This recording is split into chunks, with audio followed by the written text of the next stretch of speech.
안녕하세요 여러분. 저는 2020학년도 1학기 여러분과 함께 전공 심화랩을 공부하게 된 길창욱 교수라고 합니다. 먼저 만나서 반갑습니다. 2020학년도 1학기 전공 심화랩의 개요를 말씀드리겠습니다. 전공 심화랩에서는 저희 작곡과 학생들이 필드에서나 그리고 본인의 음원을 내시는 그 과정에 있어서 조금은 특화되고 그리고 조금은 더 심화된 과정으로 공부하는 개요를 저희가 컨텐츠로 잡았습니다. 이 수업에 있어서 저희가 1학기 동안 함께 공부할 내용으로는 기본적으로 뮤직 테크놀로지적인 후반 작업도 함께 공부할까 합니다. 무엇보다도 여러분들 각자 개인적으로 음악을 잘 만들고 계시지만 후반 작업을 통해서 더 자세하게 그리고 더 디테일하게 음악을 조금 더 좋게 프로듀싱 할 수 있는 방법을 공부하려고 합니다. 예를 들어 기본적으로 저희가 믹싱 마스터링도 어느 정도는 알고 있어야 저희 작곡가로서 그리고 프로듀서로서 이 필드에서 살아남을 수 있다라고 저는 생각합니다. 그래서 그 부분에 대해서도 저희가 공부할 거고요. 또 하나는 조금 더 심화 과정으로 학생 여러분들께서 오케스트레이션에 대해서도 공부하고 싶어 하십니다. 그래서 그 부분도 함께 공부하려고 합니다. 다소 이론적인 부분과 실습적인 부분이 있지만 저희 수업은 이론과 실습을 병행해야 하는 수업이기 때문에 여러분들이 컴퓨터 랩에서 이론적인 어떤 수업을 받아들이신 후에 그 후에 컴퓨터를 켜고 직접 작업해보는 시간을 갖도록 하겠습니다. 이론적으로 설명을 드리고 그 부분에 있어서 컴퓨터로 그리고 본인의 과제나 그리고 프로젝트로 수업을 충분히 따라오실 수 있습니다. 오케스트레이션 또한 마찬가지입니다. 이론적으로 공부를 하며 저희 컴퓨터 랩에 가지고 있는 로직 프로그램을 이용해서 내장 악기를 통해서 오케스트레이션 또한 공부하려고 합니다. 그러니 여러분 저를 믿고 이번 학기에 잘 쫓아와 주셨으면 좋겠습니다. 저도 무엇보다도 열심히 여러분들을 가르치도록 노력하겠습니다. 자, 그러면 오늘 1주차 1교시 수업을 먼저 시작해 보도록 하겠습니다. 자, 먼저 저희는 사운드에 대해서 조금 알아보려고 해요. 무엇이든지 저는 개인적으로 원론을 이해하고 있으면 그 과목은 그리고 내가 하려고 하는 그 분야는 충분히 잘 활용할 수 있다라고 생각합니다.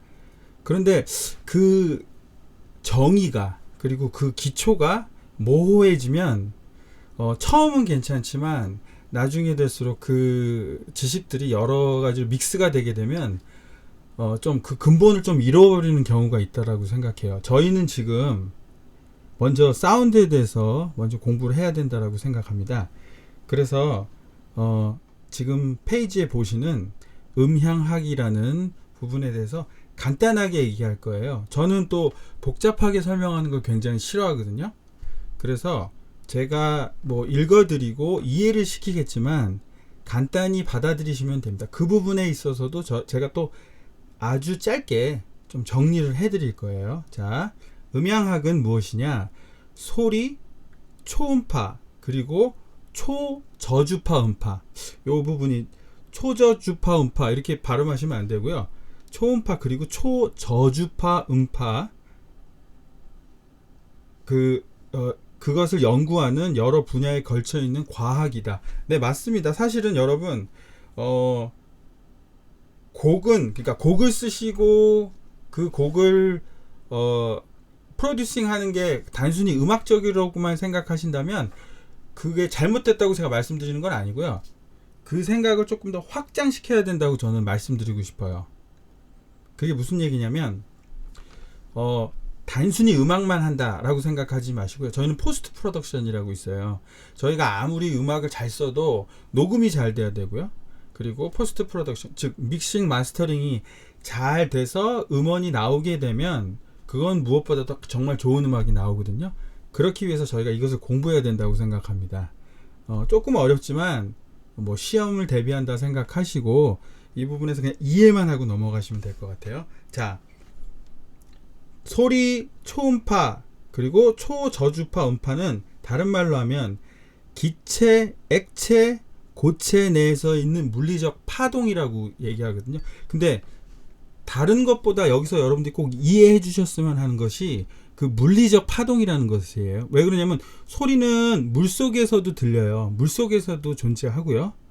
그리고 뭐 기체에서도 뭐 이렇게 어떤 기체의 환경이 있을 수 있잖아요.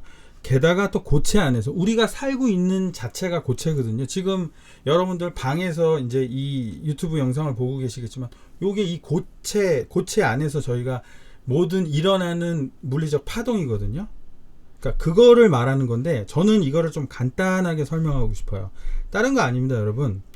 우리가 살고 있는 곳에서 나는 소리, 그것을 연구하는 것을 음향학이라고 말하고 싶어요. 그러니까 어렵게 생각하지 마세요. 음향학이 무엇이냐? 우리가 살고 있는 곳에서 나는 소리를 연구하는 학문, 이것을 음향학이라고 한다. 내 주위에서 일어나는 모든 어떠한 소리의 소스들, 이런 것들을 공부하는 학문을 음향학이라고 하죠. 음향학이라는 게 있는지도 몰랐었을 거예요. 저도 공부하기 전에는 이런 학문이 있는 건지도 전혀 몰랐었거든요. 알아만 두시고 이해만 하시면 됩니다. 자, 그것을 또 다른 말로 하면 어쿠스틱이라고 해요. 어쿠스틱은, 여러분 어쿠스틱 하면 뭐 어쿠스틱 기타, 뭐 어쿠스틱 밴드, 뭐 이런 식으로 생각하시잖아요. 자, 어원을 한번 보겠습니다. 들리는 이라는 뜻은 라틴어로는 소닉, 동일어로 쓰이게 하는데, 음향학자들이 가청 주파수 바깥쪽까지 연구 범위를 확장한 후 그것을 각각 초음파, 초저주파 확인하게 되고, 음향학이라는 말 제한 없이 모든 주파수의 영역을 다루는 말이다. 이거는 방금 제가 읽어 드리면서도 저도 읽으면서 조금 웃음이 나왔어요. 왜냐면 뭔 소리야, 이렇게 받아들였거든요. 저는 어쿠스틱 제가 또 간단하게 정리해 드릴게요. 그냥 우리들이 아까 똑같아요. 음향학과 어쿠스틱이 똑같이 바라보시는 게 좋아요. 그냥 소리, 전체적인 우리가 들리는 소리, 그러니까 만들어진 소리가 아닌, 여기가 중요한 거죠. 만들어진 소리가 아닌 우리가 기본적으로 일반적으로 악기나 그냥 뭐 이런 소리나 만들어지지 않은 자연적인 소리를 일컫는 말을 어쿠스틱이라고 하는 거예요. 그래서 가령 예를 들어서 저희가 어쿠스틱 밴드, 어쿠스틱 기타, 어쿠스틱 베이스, 이런 것들은요, 어떤 라인을 통해서 뭐 이렇게 소리가 뭐 신스처럼 변화되는 게 아니잖아요. 그런 소리들을 우리가 어쿠스틱이라고 하면서 어쿠스틱 밴드라고 얘기하잖아요. 기본적으로 그냥 그 악기 본연의 그것들을 내는 걸 저희가 어쿠스틱이라고 그러거든요. 마찬가지로 받아들이시면 돼요. 만들어지지 않은, 그러니까 자연적인 그 소리를 전체적으로 일컫는 말을 어쿠스틱이라고 한다. 이렇게 받아들이시면 될 것 같아요. 아시겠죠? 간단하게 할게요. 자, 요거 좀 재밌는 건데, 좀 재밌는 얘기 하나 해드릴게요, 여러분. 여기 요 페이지 보시면 가장 오래된 음향학 학설은 만물의 근원은 물이다. 이거 웃기죠? 뭐 무슨 소리랑 물이랑 무슨 상관인가? 근데 말 자체가 재밌는 거잖아요. 왜냐면 만물의 근원은 물이라고 말하니까. 그러니까 어떤 것이든 제일 먼저 나온 게 물이라고 얘기를 하는 거죠. 뭐 입자가 나오건 뭐가 나오건. 그래서 그냥 이거 뭐 저는 좀 재미삼아, 저도 물론 책에서 읽어보고 거기서 발췌한 내용이긴 하지만 뭐 근원설을 얘기하는 건 물이죠. 자, 그런데 너무 재밌는 거는 그 다음이죠. 피타고라스의 음계 이론. 아니 왜 갑자기 피타고라스가 나와? 이렇게 생각하실 수가 있겠죠. 여러분들이 알고 있는 피타고라스는 어떤 분인가요? 그쵸? 수학자죠. 밑변의 곱하기 높이는 뭐 빗변의 길이와 같다. 네, 이걸 뭐라 그러죠? 저희가 피타고라스의 정리라고 하죠. 근데 이 사람이 왜 갑자기 음향과 음악에 나오냐 이거예요.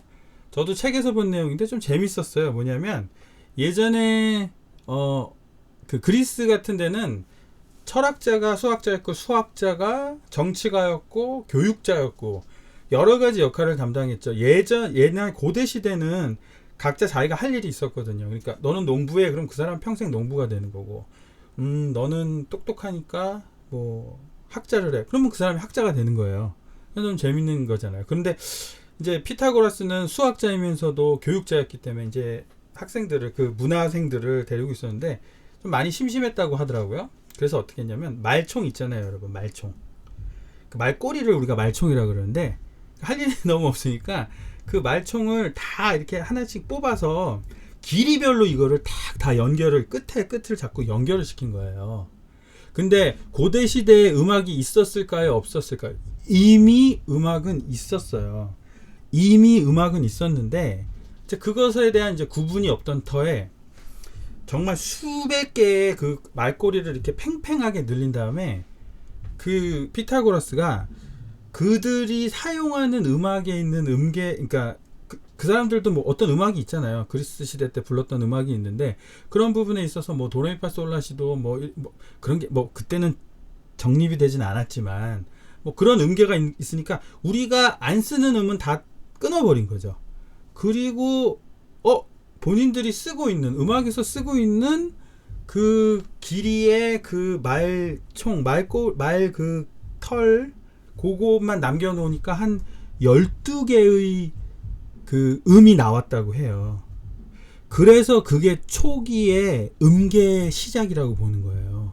그러니까 너무 재밌는 건, 여러분, 우리가 음악을 하지만 음악의 음계는 누가 만들었다? 누가 만들었다? 음악가가 아니요. 수학자가 만든 거예요. 그 누가? 피타고라스가 만든 거죠. 그래서 제가 써놨잖아요. 피타고라스 대박이라고. 그렇죠. 전 정말 대박이라고 생각했어요. 우리들이 알고 있는 지금 파름계, 그러니까 그 시작은 피타고라스였던 거죠. 자, 근데 너무 재밌는 게 이제 이것이 조금씩 점점 더 발전하게 되잖아요. 그러면서 이제 바로크 시대를 걸치고 뭐 이런 시대를 거치면서 음계가 하나로 파름계로 만들어진 거죠. 그 파름계가 뭐예요? 도레미파솔라시도가 되는 거죠. 근데 참 재밌어요. 여기서 약간 뭐 음모론 같이 나오지만 중국에도 비슷한 시기에 그 피타고라스가 살았던 기원전 시대가 중국의 그 동주 시대라고 얘기하거든요. 그때도 삼익손익법이라고 하는 음양에 대한 기록이 나와요. 마찬가지예요. 이 사람들은 뭘 했냐면 명주실로 이었대요. 그 이제 실이 나오잖아요. 그 실을 길이별로 하고 이렇게 마찬가지로 자기네들이 쓰는, 중국 사람들이 쓰는 음만을 골라낸 거죠. 그래서 그게 나온 게 이제 삼분 손익법은 5개의 음계가 나왔죠. 자, 중국에서 출발을 해서 어떻게 저떻게 어디까지 왔어요? 우리나라까지 오게 되죠. 그래서 우리나라는 무슨 음계를 써요, 여러분? 혹시 아시나요? 우리나라의 그 음계, 우리나라는 도레미파솔라시도 처음에 쓴 게 아니잖아요. 그거는 양악이니까 나중에 우리나라에 들어왔어요.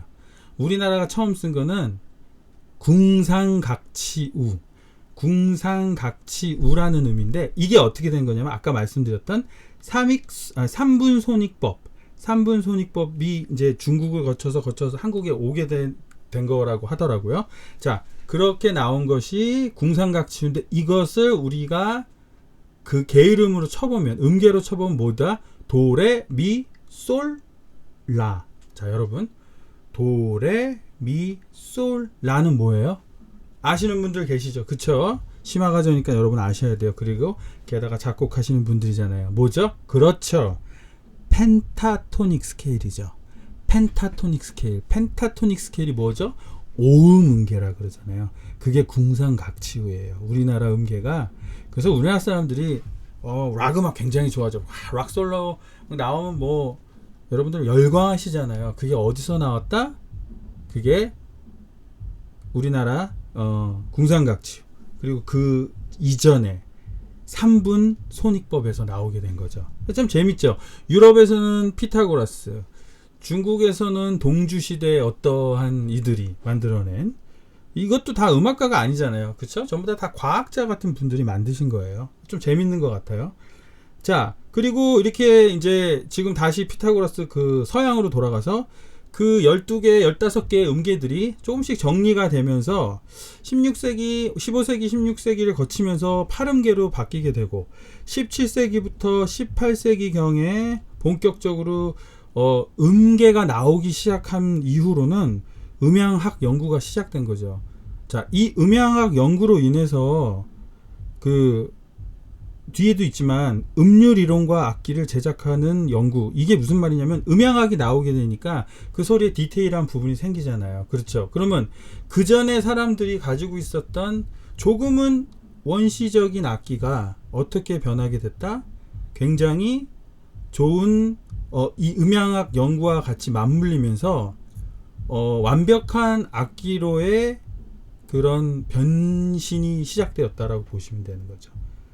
자, 그렇게 시작되었고, 그리고 19세기에 와서는 존 윌리엄 스튜어트 레일이라고 하는 음향 이론의 책이 나오게 되죠. 19세기부터는 대학이 생기게 되고 학문이 정립이 되는 시기이기 때문에 이런 어떤 박사님들의 어떤 그러한 음향학 연구가 활성화하게 된 거죠. 그리고 또 독일에서는 헬름 홀츠라고 하는 음향학의 수학적 강의, 음향 생리와 음향 심리를 또 연구하게 되는 거죠. 자, 이게 재밌는 게 뭐냐면, 여러분, 저는 작곡을 하고 여러분도 작곡을 많이 하시잖아요. 그런데 음악을 조금씩 깊게 들어가면 깊게 들어갈수록 여러분들이 만나게 되는 게 뭐냐면 음악이 꽤 수학적이다라는 거를 아시게 될 거예요. 특히 여러분 대위법 같은 부분은 굉장히 수학적이에요. 예, 그거는 이제 그 부분은 제가 조금씩 대면 수업 때 하나씩 설명해 드리긴 하겠지만, 대위법은 굉장히 수학이라고 말하긴 좀 그렇고 굉장히 산수적인 요소들이 좀 많아요. 그래서 그런 부분들이 여러분들이 꼭 기억하셔야 될 그런 내용들이 좀 있는 것 같아요. 자, 이거는 그냥 여러분들이 좀 어디 가서 좀 음악에 대한 상식을 얘기할 때 조금 알아두시면 좋을 것 같아요. 전 이런 얘기 일반인들에게 하면 굉장히 사람들이 관심을 불러일으키더라고요. 그래서 그런 부분도 우리가 좀 알고는 정확하게 이 부분에 대해서 여러분들이 학문을 깊게 공부하실 게 아닐까라면 어느 정도 이해하시고 알아두시는 건 좀 좋은 거라고 저는 개인적으로 생각합니다. 자, 그리고 제가 이번 지금 보시고 계시는 그 페이지에 이러한 그림들이 무엇일까라고 생각하시는 분들이 계신데요. 요거는 여러분들 간단해요. 이거는 그 음악의 그런 파형을 보여주는 거거든요. 자, 첫 번째 그림 같은 경우는 어떤 케이스냐면, 한 소리가, 그러니까 단일 소리가 나는 그 범위를 보여주는 거고요. 그러니까 가령 예를 들어서 라고 하는 단일 소리가 나는 것과 지금은 3개를 했죠. 그러면 세 번째 그림을 보시면 항상 길이는 같다라고 보시고 그 안에서의 파동이 몇 번을 움직이는지에 대해서 얘기하는, 이거를 왜 공부하냐면, 특히 보컬 같은 분들은 이런 좀 테크닉적인 면이 내가 일정한 길이의 소리를 일정한 간격에서 몇 번의 비브라토를 만들어낼 수 있는가, 이런 부분도 굉장히 좀 중요한 부분으로 보여지거든요. 그래서 여러분들 이런 부분은 물론 저희는 이렇게 음향학을 아주 깊게 들어가진 않죠. 그러나 저는 알아두시면 굉장히 좋은 거라고 생각합니다. 그래서 요 그림이 뭐지? 라고 보시기보다는 한 음과 그 간격에 몇 번의 소리가 그러니까 쉽게 말하면 맨 아래에 있는 그림은 7번이 돼 있잖아요. 그러니까 이거는 일반인들이 내는 소리는 아니라고요. 그쵸? 이거는 보컬을 전공하시는 분들이나 보컬 하시는 분들이 낼 수 있는 그 정도의, 그러니까 사람마다 다르잖아요. 그렇죠? 그런 부분을 보여주고 있는 거예요. 아마 일반인들은 제 생각에는 4분의 1 이 정도의 파동 정도를 내지 않을까 좀 추측을 해보고 있어요. 요거 한번 좀 눈으로 이해하시고 이번 1교시, 2교시 수업은요, 대체적으로 이해하고 넘어가시는 수업이라고 생각하시면 돼요. 아시겠죠? 네. 자, 이번 페이지 볼게요. 고대 중세의 음향학. 자, 요게 이제 제가 이렇게 좀 큰 제목을 둔 이유는요, 저는 개인적으로 요거 이제 소리가 어떻게 나는지에 대해서 저는 좀 한번 설명드리고 싶어요. 자, 한번 읽어볼게요. 피타고라스 이전에는 단순히 음향학은 예술로서의 음향학이었지만 피타고라스 이후의 음향학은 과학으로 분류되기 시작했다. 이게 약간 말에 좀 오류가 있어요. 무슨 음향학이란 말 자체가 사실 18세기, 19세기에 이게 만들어진 거거든요. 이 말은 무슨 말이냐면 피타고라스 이전에는 완벽한 구분이 돼 있었다라는 거죠. 음악하는 사람들이 특별한 법칙 없이 본인들이 음악을 만들어내면서 했다면 피타고라스가 아까 말씀드린 음계를 만들기 시작하고 그 음계가 조금씩 후세에 정리될수록 음악과 어느 정도 과학은 밀접하게 관련이 있을 수도 있다라는 거죠. 그 말은 뭐냐면 정돈화될 수 있다는 거예요, 여러분.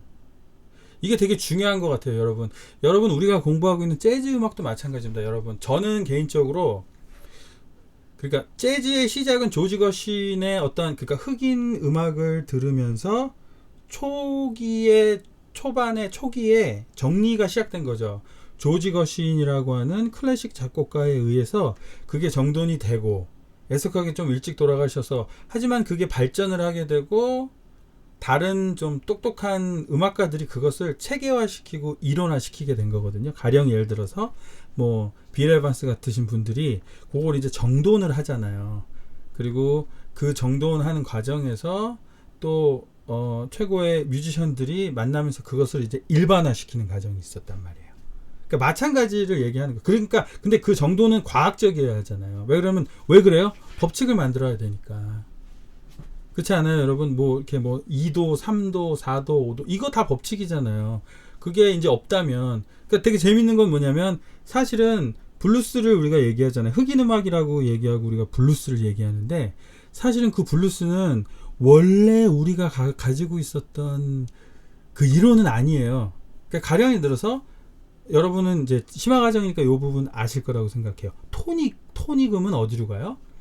같은 토닉으로 갈 수 있고 서브 도미넌트, 도미넌트로 갈 수 있잖아요. 그쵸? 그리고 서브 도미넌트는 어디로 가요? 같은 서브 도미넌트 그리고 도미넌트로 갈 수 있단 말이에요. 그리고 도미넌트는 어디로 가죠? 도미넌트는 무조건 토닉으로 가죠. 그러니까 이런 법칙이 있어야 되는데 블루스는 어때요, 여러분? 어때요?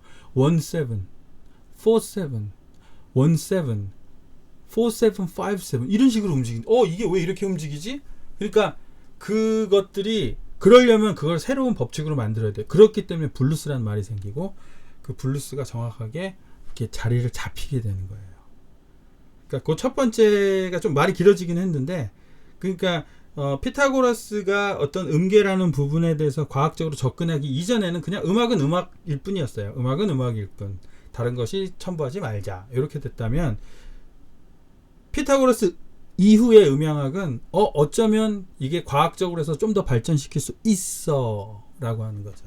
왜 3도와 6도는 안정적이야, 이런 것들 고민하기 시작했다는 거죠. 자, 아리스토텔레스가 두 번째 줄에 보면 소리가 공기의 압축과 팽창들로 구성되어 있다고 이해. 이거는 굉장히 대단한 거였어요. 아리스토텔레스가 이거 100년 전 사람이 아니잖아요. 언제 사람이에요? 이분도 당연히 피타고라스 시대 기원전 사람인데, 이거는 어디에서 온 거냐면 사람마다 목소리가 다르잖아요. 사람마다 내는 소리가 다르잖아요. 그러니까 그리고 입 모양이 다르잖아요. 아, 야, 여, 우, 이 다르죠. 너무너무 다르죠. 그렇죠. 이런 부분인 거예요.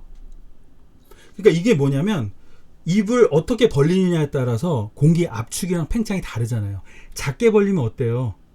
그렇죠. 압축이 더 있는 거고, 넓게 벌리면 팽창이 더 있는 거잖아요. 그러니까 아리스토텔레스는 정말 대단한 거예요. 우리가 알고 있는 아리스토텔레스는 그냥 철학가로 알고 있지만 아까도 말씀드린 구분이 없었죠. 그러니까 이 사람이 입 모양을 보고 이미 공기가 들어가는 것, 내 목에서 나오는 이 소리들이 내 입 모양에 따라서 이 압축과 팽창으로 소리가 다르게 나는구나라는 거죠. 나중에 이제 조금 더 발전하면 이제 목의 구조에 따라서 여러분 저랑 목소리 완전히 다르잖아요. 그쵸? 그런데 저는 저희 형이랑 목소리가 참 닮았다고 하더라고요. 그 말은 이 입 모양의 크기나 이 목에 있는 어떤 그 기도의 그런 이 넓이도 비슷하지 않을까? 이렇게 추측해 보는 거죠. 어찌됐든 소리는 우리가 이 말하고 있는 발음은 소리의 공기와 압축 그 공기가 압축되고 팽창되는 것으로 인해서 이 목소리가 나온다라고 하는 거예요.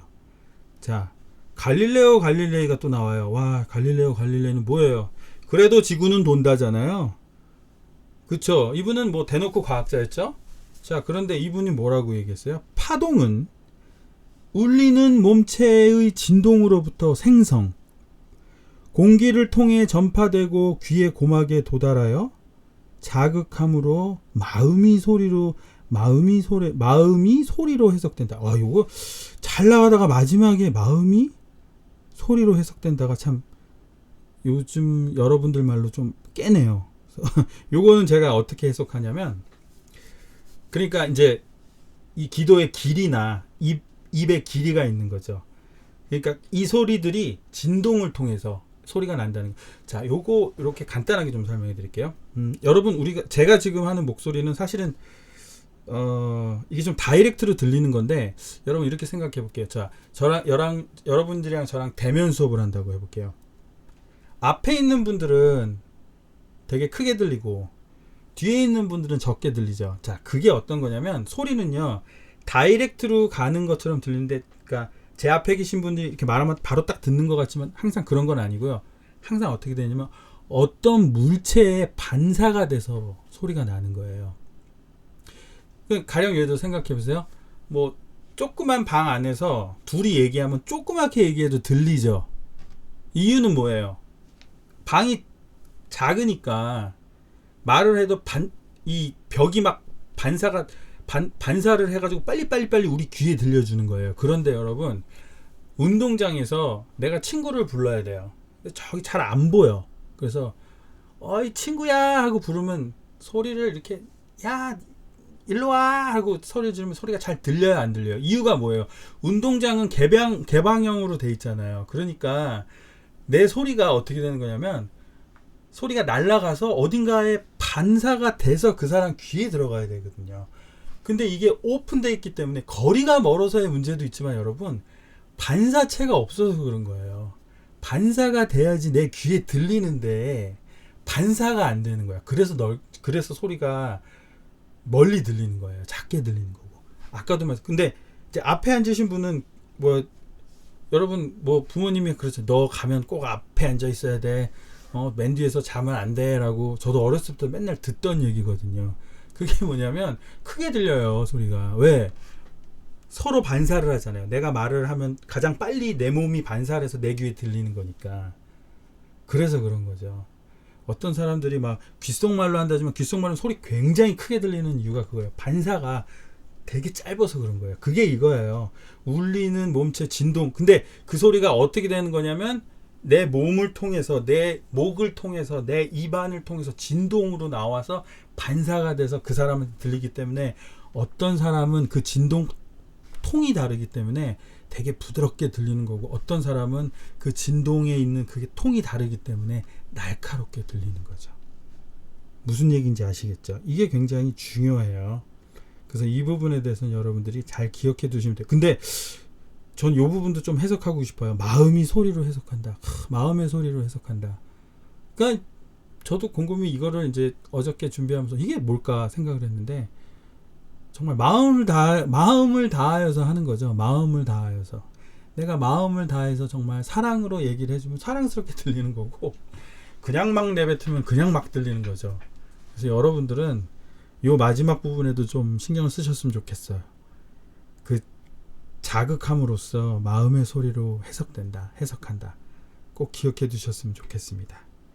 자, 목소리는 저희의 성격과 모든 것을 드러내는 좀 거울인 것 같아요. 그렇기 때문에 그 목소리로 인해서 그냥 기본적인 생리음향학이 나온 것 같고요. 그리고 심리음향학이라는 게 나온 것 같아요. 그 목소리를 통해서 그 사람의 어떤 심리적인 것들, 뭐 아는 것들, 이 부분은 이 책은 제가 그 뮤직 테라피 있잖아요. 음악 치료에 관해서 책을 읽던 중에 발췌한 부분이거든요. 그러니까 그런 것 같아요. 실질적으로 그 말이 맞는 것 같아요. 그러니까 어떠한 소리가 들리느냐, 어떠한 음악이, 어떠한 연주가 되느냐에 따라서 우리의 심리 상태는 변하기 때문에, 그러니까 이게 굳이 사람 입에서 나오는 목소리라는 얘기가 아니라 그 음향학이라는 건 모든 악기, 어떠한 소리들로 하는 거기 때문에 이런 부분들이 좀 더 깊은 학문으로 발전하지 않았나라는 생각을 하게 됩니다. 네. 자, 그러면 소리란 무엇인가? 소리란 인간이 들을 수 있는 범위 안에서 공기 또는 사물의 진동을 뜻한다. 아까 제가 말씀드린 거예요. 소리가 귀에 어떻게 들린다고요? 입으로 나오죠. 그게 어떻게 돼요? 그 범위 안에서 여기 굳이 제가 뭐 말을 하나 빼먹었다면 반사체를 통해서 자기 귀에 들리는 걸, 이거를 소리라고 얘기하는 거죠. 자, 여러분 꼭 기억하셔야 될 거 하나 있어요. 뭐냐면 다른 건 없고요. 소리는 내 소리가 나와서 얼마만큼의 반사가 되느냐라고 하는 거죠. 지금 저는 이게 지금 마이크를 놓고 지금 여러분들한테 얘기하고 있거든요. 그러니까 이미 만들어져 있는 소리를 여러분들이 듣는 거예요. 네. 이거는 우리 대화할 때 나는 그런 소리는 아닌 거죠. 그래서 요즘에 공연장에서 이제 악기를 연주할 때 굉장히 고성능 마이크를 그 악기 위에다 두는 클래식 공연 같은 거 보면 그런 거 나오잖아요. 엄청 큰 데인데 스트링 쿼르텟이 연주하면 어떻게 보면 저게 안 들리는 게 정상이거든요. 그럼에도 불구하고 정말 고성능의 마이크가 바로 스피커로 바로 여러분들 귀에 좀 들려주기 때문에 그러한 역할을 할 수도 있다라는 것 기억해 두시면 될 것 같아요. 자, 전파는 상온 20도의 상태에서 초속 343.8m. 괜찮아요. 상온의 20도의 상태에서. 그러니까 이 말은 뭐냐면 어떻게 보면 굉장히 안정적인 것이, 근데 사실 20도면 굉장히 좀 더운, 기온이 높은 거거든요. 근데 그 소리의 전파 속도는 그 20도 있는 부분에서 가장 빠르게, 가장 명확하게 전달된다라고 하는 거죠. 이제 음폭. 자, 음폭에 대해서도 이제 그 다음, 자, 음폭이 뭐냐면 음의 파장을 얘기하는 거예요. 지금 보시면 조금 전에 제가 설명했었던 부분이랑 조금 일치되는 부분이 이 부분에 좀 있어요. 아까 제가 설명했던 부분 혹시 기억하세요, 여러분? 그렇죠. 그 아까 첫 번째 나왔던 그림 기억하시죠? 이제 그게 한 간격에 파동이 몇 번, 그게 이루어져. 지금 요게 그거예요. 음폭을 얘기했었던 거예요. 그 음폭을 조금 더 확장성 있게 본 거죠. 지금 여러분들 보고 계시는 그 그래프들 4개가 있잖아요. 자, 보면 화살표로 맨 위에 있는 것 2개를 보시면 화살표로 하나는 폭이 적고 하나는 좀 그 길이가 높죠. 높은 거는 소리가 더 크게 나는 거죠. 이게 작은 거는 소리가 더 작게 나는 거죠. 네. 표로는 이거고 소리는 그러면 어떻게 나냐? 그러면 당연히 멀리 있는 거는 음폭이 작다라고 얘기하셔야 되고요. 가까이 있는 거는 음폭이 넓다라고 해석을 하시면 되는 거예요. 무슨 얘기인지 아시겠죠? 그리고 로우 피치 같은 게 이거 되게 중요합니다. 나중에 2교시 때 제가 좀 한번 좀 따로 설명할 부분이 있긴 한데 요거 여러분 꼭 기억하셔야 될 게 있어요. 뭐냐면 로우 피치. 로우 피치가 뭐냐면 이거는요 지금 주파수의 넓이 때문에 나오는 건데 제가 조금 이따 다시 설명해 드릴게요. 음의 파장이 로우 피치가 높네요. 작게 얘기하든 크게 얘기하든 높아요. 그것은 주파수와 음폭은 밀접한 관련이 있지만 소리의 크기랑은 조금 더 좀 다른 관계가 있다라는 거를 얘기 드리는 거예요. 자, 근데 어떻게 해요? 하이어 피치 같은 경우는 어떻게 되는 거죠? 어때요? 그 넓이를 보세요. 왼쪽이랑 오른쪽이랑 비교해 봤을 때 좁죠? 하이어 피치가 높이는 크게 차이가 안 나는데 이게 좀 넓이가 굉장히 좀 차이가 나는 거예요. 이거는 폭이 왜 이렇게 짧고 오히려 로우 피치가 더 짧아야 되는 거 아니라고 생각하지만 반대예요. 요거는 제가 2교시 때 하나를 좀 정리해 드릴 때 좀 정확하게 한번 설명해 드리려고 해요. 좀 신기한 부분이 있을 수도 있습니다, 여러분. 자, 음의 파장, 음폭이라고 얘기하는데 그것은 그 소리의 크기와 그 넓이와 높이와 그 폭에 관해서 그 두 가지를 여러분들이 음폭에 의해서 소리가 어떻게 나고 낮게 나고 높게 나고 그리고 작게 나고 크게 나고 하는 것을 여러분들이 볼 수 있다라는 것을 이번 페이지에서 보실 수 있을 겁니다. 여러분 제가 그 영상은 뭐 여기서 직접 틀어드리는 것은 좀 저작권 문제, 물론 유튜브 영상이기 때문에 저작권 문제는 크게 있지 않아요. 근데 그래도 여러분 좀 한번 여기 보셨으면 좋겠어요. 제가 이 부분은 따로 제가 그 올릴 때 링크란을 따로 해서 할 테니까 여러분 저희는 음악 수업이잖아요. 그쵸? 그러면 이론 수업에서 어떤 제가 여러분에게 지식을 알려드렸어. 그러면 그것을 어떻게 여러분들이 받아들이셔야 되냐면 그것을 꼭 들어보셔야 돼요. 제가 예를 들어드리는 어떤 음원이나 그런 영상들은 꼭 보셔야 돼요. 왜 그러냐면 제가 설명한 부분을 여러분들이 확실하게 짚고 넘어갈 수 있기 때문이에요. 여러분들 잊지 마시고 제가 하나하나 그 음악에 대해서도 설명해 드릴 거거든요.